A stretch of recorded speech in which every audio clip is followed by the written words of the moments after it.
যে একটু অন্যরকম ব্লগ করছি। তো তোমরা যে চার্চটা দেখছো এটা হচ্ছে আমার স্কুলের নিজস্ব চার্চ।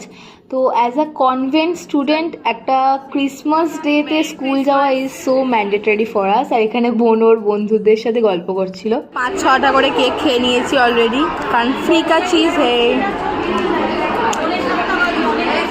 দুই ব্লগার। Merry Christmas guys.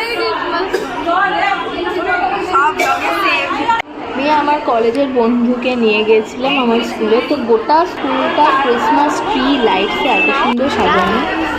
আমরা এখন এসেছি স্কুলে, ওকে আমি স্কুল ঘোরাতে গেছি গাইস। আর লোককে অনেক টিও দিয়ে এসেছি, কেকও খেয়েছি, অনেক কেক খেয়েছি অ্যাকচুয়ালি আমরা। Thank you for watching.